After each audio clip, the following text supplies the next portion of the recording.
Hello, everybody, and welcome back to Break the Tackle. I am Austin the PEF, here today with another edition of the PEF 10, my top teams going into week number 13. At number 10, I have the Denver Broncos staying in place. I could have bumped them up a little bit. I decided to keep them at 10. Another win against the Raiders, swept them on the season. It wasn't the most incredible win by any means, but they got the job done. They did what they had to do. Broncos at 10. They're in a pretty good spot right now. They have a chance to make the playoffs.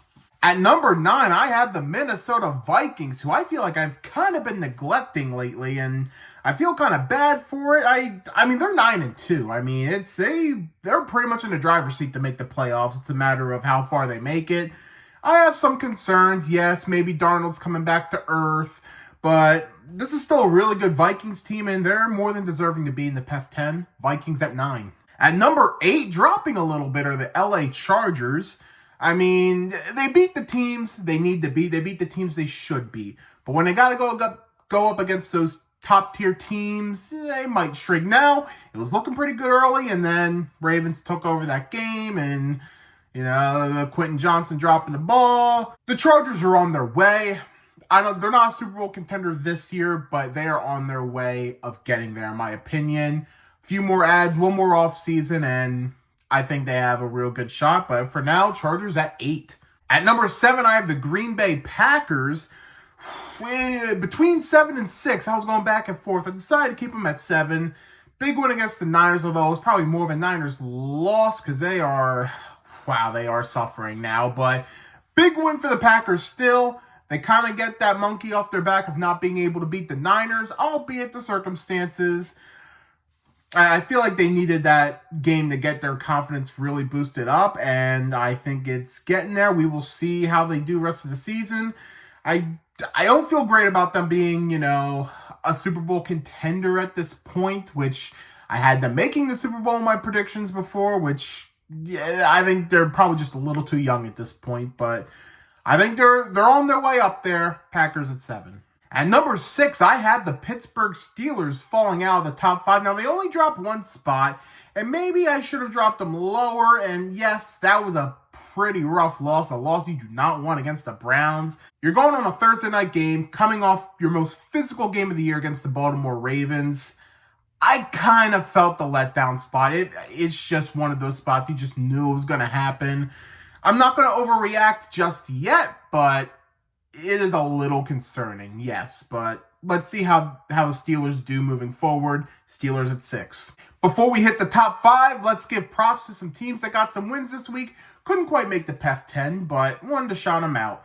Seattle Seahawks, big win against the Cardinals, 16-6. I mean, Cardinals couldn't get anything done on offense. They knocked out the PEF 10 this week, so props to the Seahawks. They now lead the NFC West just like that after being the bottom feeders the last couple weeks. Miami Dolphins, they're on a roll now. 3-game win streak. They dominated the Patriots. That game was not even as close as what the final score says. And even that looks like quite a margin. And the Tampa Bay Buccaneers, coming off the bye week, dominating the New York Giants. That was a win. They need to get back on track. And now they have some playoff aspirations again. So shout out to those 3 teams. Now we're in the meat and potatoes, the top 5 of the PEF 10. These are, in my opinion, the 5 teams that I feel have the best chance of winning the Super Bowl. And we're going to start at number 5 with the Baltimore Ravens, back on track now, getting a win against the Chargers. It's a really good team, and they're going to have some hiccups, they're going to have some slip-ups, but they're just a great team. Now, again, the reason why I don't have them higher is because I don't feel great about them once they're in the playoffs, but they have that potential. They have the talent, they have the roster, they even have the coaching. I mean, they will get as far as they allow themselves, though. They just got to get out of their own head because, in my opinion, they have the potential to be the number 1 team in this league, but can they get out of their own way? I think that's the real question. But even down by 10 early on, they just know how to flip that switch and just turn it right back on and start dominating that game. And that's what they did, even against a good team in the Chargers. Ravens at 5. At number 4, yes, they drop again. The Kansas City Chiefs, despite the win. I was only beating the Panthers by 3? I mean, I know the Panthers have some more momentum now, but, oh, man, like, this, really? Now, I'm not going to overreact too much to this because, I mean, they're the Chiefs. We know they're making it far this year. Let's not get crazy, but they're playing with their food a lot, man, and, you know, you're just waiting for it to strike back against them, but for now, they are easily still a Super Bowl contender. Chiefs at 4. Coming in at number 3, though, I was just so impressed with this team, I had to bump them up Kansas City. Give me the Philadelphia Eagles, man, and I considered bumping them up to 2.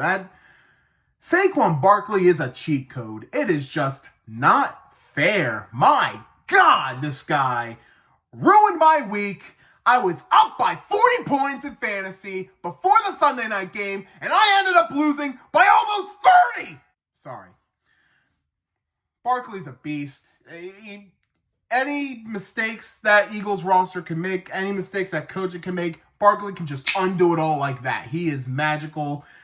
Poor New York Giants fans. Give a Giants fan a hug today, this week, this month, this year, because I just feel so bad for them. They chose Daniel Jones or Saquon Barkley, and now they have neither of them. But this is not about the Giants. This is about the Eagles.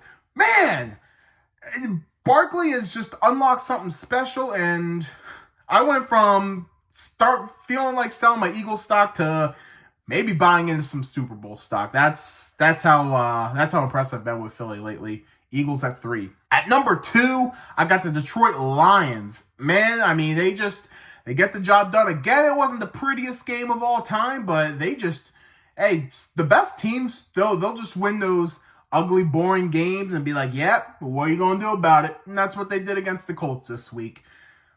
Lions are here to stay, and it's between them and the Eagles in the NFC. That's the NFC Championship I think we all want to see at this point.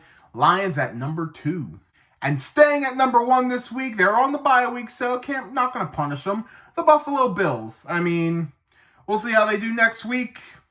I really like this Bills team, and like I said before, when they get Matt Milano back, things are going to get interesting. So, Buffalo Bills remain the number 1 team in the PEF 10. So let's recap the PEF 10 this week. At 10, the Broncos. 9, the Vikings. 8, the Chargers. 7, the Packers. 6, the Steelers. 5, the Ravens. 4, the Chiefs. 3, the Eagles. 2, the Lions. 1, the Bills. And before you all go, a quick programming note.